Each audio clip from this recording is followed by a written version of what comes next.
Narito ang ilan sa mga babae na naiugnay kay Raver noon at ang mga nagpatibok sa puso ng binata. The Philippine Showbiz List presents mga babaeng na link at nakarelasyon ni Raver Cruz. Shaina Magdayaw. Noon ay naging very vocal at proud si Raver sa pag-amin na nililigawan niya si Shaina Magdayaw. Ngunit kalaunan ay inamin niya na itinigil na niya ang panliligaw sa aktres. Inamin din ni Raver na nagulat siya sa pag-amin ni John Prats na nanliligaw pala talaga ito sa kanyang ka-love team na si Shaina. Never naman daw niyang inusisa kay John ang issue kahit na noon pa nababalita na nagdi-date daw ng palihim sina Shaina at John. Sinabi ni Raver noon na handa naman daw siya sa anumang pwedeng mangyari sa kina John at Shaina. Maging sila man o hindi, parati naman daw nandyan si Raver para sa dalaga. Tinanong si Raver na hindi kaya ang dahilan na itinigil niya ang panliligaw kay Shaina ay dahil naniniwala siya na boyfriend na nito si John at itinanggi ito ni Raver. Kaya lang raw, ayaw niya na makigulo pa sa kanila. Gusto pa rin niya naman daw si Shaina, kaya lang tigil na muna raw siya talaga sa panliligaw sa dalaga. Naging magkasintahan sina Shaina at John ng 2 taon at nagtapos ito noong 2010. Dayan Medina. Napabalita noong 2007 na may nililigawan na raw na iba si Raver, ang Star Magic talent din na si Dayan Medina. Natawa na lang si Raver sa narinig at sinabi nitong magkaibigan lang sila ni Dayan. Si Dayan ang itinuturong dahilan kung bakit hindi na itinuloy ni Raver ang panliligaw niya sa ka-love team na si Shaina Magdayaw. Pero aminado si Raver na medyo attracted siya kay Dayan dahil maganda ito at matalinong babae. Kahit sino raw ay magkakagusto sa dalaga. Pero 3 taon ang tanda ni Dayan kay Raver.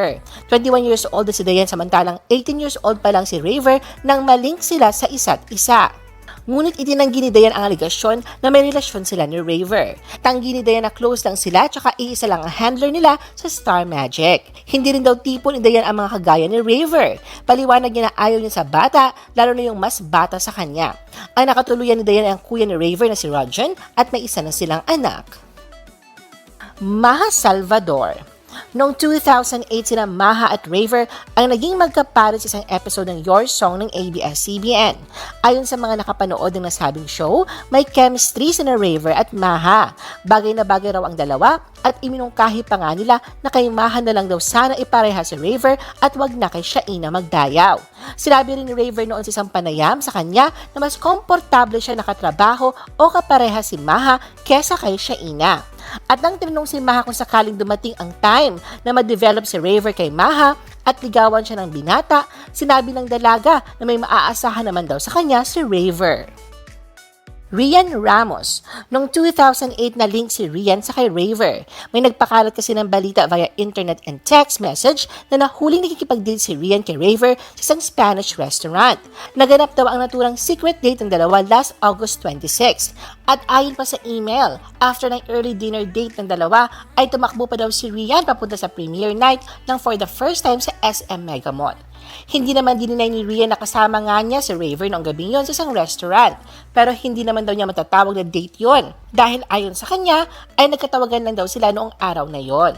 Tiniyak ni Rian na hindi naman daw nang niligaw si Raver sa kanya. Tinuturing nila ang isa't isa bilang magkaibigan lamang. Aminado naman si Raver na type niya si Rian kaya niyaya niya itong mag-date. Nagkasama raw sila sa isang show at nalaman ni Raver na taga-South din pala si Rian. Hiningi niya yung number ni Rian tapos ayon, nagde-texta na sila. May mga ulat noon na kinausap daw ng executives ng ABS-CBN si Raver matapos lumabas ang dating issue nila ni Rian.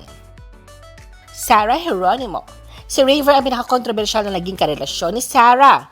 Inamin ni Sarah na naging sila ni Raver pero tinago niya ito sa publiko dahil ayaw niyang malaman ng mga magulang niya. Sa panahong yun ay bata pa si Sarah at nag-aaral at nagsisimula pa sa showbiz. Nang mag-break sina Raver at Sarah ay lubos na nasaktan si Sarah. Nagkaroon pa noon ng love triangle kina Sarah, Raver at Christine. Ayon sa isang report, nadiskubre ng close friend ni Sarah na nililigawan ni Raver si Christine kaya siya nakipaghiwalay kay Sarah. Hindi daw inamin ni Raver kay Christine ang relasyon niya kay Sarah.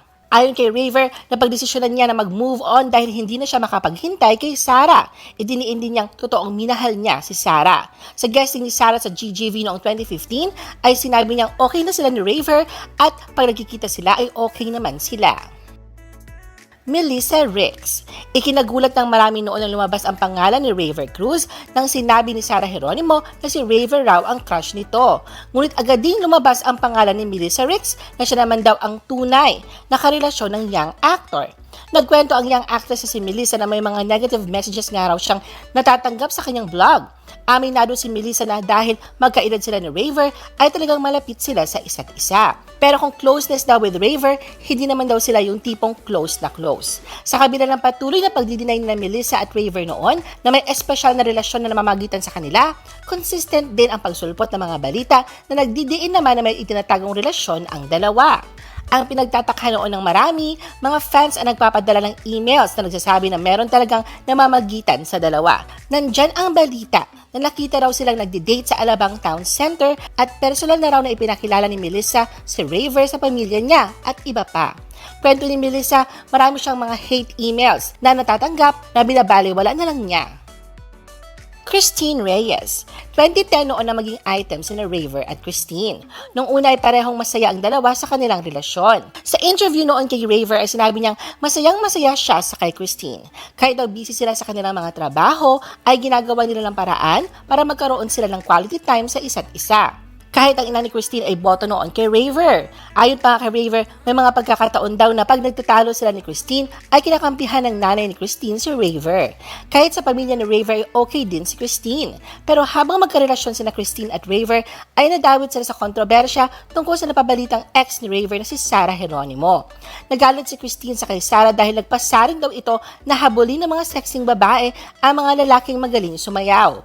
Ayon sa mga tweet ni Christine ay sila ni Raver ang tinutukoy ni Sarah, pero sa huli ay naayos naman ang gusot nilang dalawa. 2013 nang kinopirma ni Raver at Christine na naghiwalay na sila, pero nanatili silang magkaibigan kahit naghiwalay na. 2012 pa daw sila naghiwalay at ayon kay Raver ay binigay naman nila ang best nila sa relationship nila pero ganun daw siguro talaga. Amy Hart. Noong July 2013, kumalat sa social networking sites ang larawan ni Raver at Binibining Pilipinas 2013 semi-finalist na si Amy Hart na tila sweet sa isa't isa. Dahil dito, gumawa ng konklusyon ng ilan na si Amy, ang bagong girlfriend ni Raver matapos ang breakup nito kay Christine Reyes. Sa interview ni Raver noong July 14, 2013 sa ASAP 18, ay tinanong siya kung totoo bang may namamagitan sa kanila ni Amy. Sagot ni Raver, sanay na ako kasi syempre pag may lumabas na pictures na ganyan, sasabihin agad girlfriend. Pero hindi, we're just hanging out, we're friends.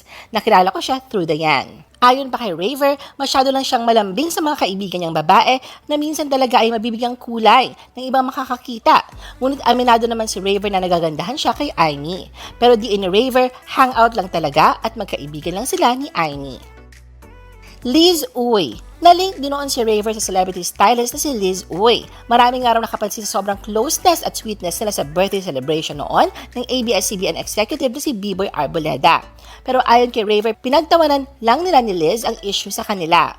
Matagal na raw niyang kaibigan si Liz dahil na rin malambing talaga siya sa mga friends niya. Si Liz raw ay tawa ng tawa na tumawag sa kanya at sinabi na, "Little bro, pati ako nadadamay." Sinabihan na lang raw ni Raver si Liz na wag na lang itong pansinin.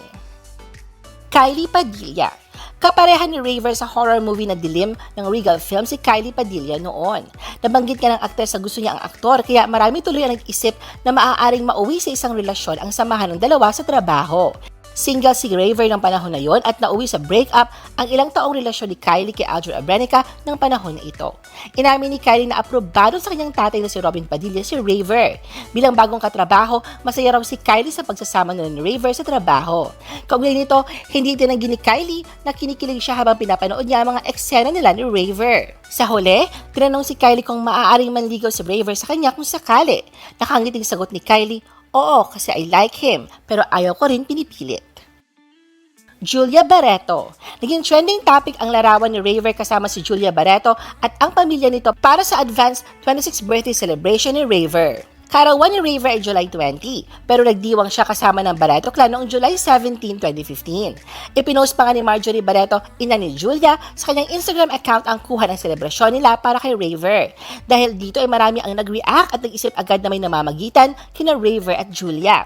Ngunit sabi ni Raver, in-invite na talaga siya ni Marjorie at parang second family na raw niya ang pamilyang Barreto. Natatawa lang raw si Julia kung napag-uusapan ang paglilink sa kanilang dalawa. Muling iginiit ni Raver na malapit lang silang magkaibigan ni Julia at wala talagang posibilidad na ma-develop sila sa isa't isa. Janine Gutierrez. June 2017 ang unang nabalita ang panliligaw ni Raver kay Janine. Sa mga sumunod na taon ay nasubaybayan ng mga tao ang mga sightings ng dalawa pero naging low-key ang mga ito pagdating sa kanilang pagdatangi sa isa't isa. Noong January 2019 ay maila pa si Janine pagdating sa mga tanong tungkol sa unawaan nila ni Raver. Si Raver naman ay inilarawang intense dating stage ang relasyon nila ni Janine noong July 2019. Pero kinalaunan ay unti-unti ring naging bukas ang couple sa relasyon nila at suporta nila sa isa't isa kahit na magkaiba sila ng network. Ngunit ngayong November 2021 lang, kumpirmadong hiwalay na sina Janine Gutierrez at Raver Cruz. Ayon sa report, mula raw sa isang very reliable source na isang buwan ng hiwalay sina Janine at Raver. No time for each other ang dahilan ng hiwalayan ng dalawa. Ayon pa sa source, walang third party na involved sa breakup ni Raver at Janine. Julie Ann San Jose. Madalas na tinutokso ngayon si Raver sa kanyang katandem sa The Clash na si Julie Ann.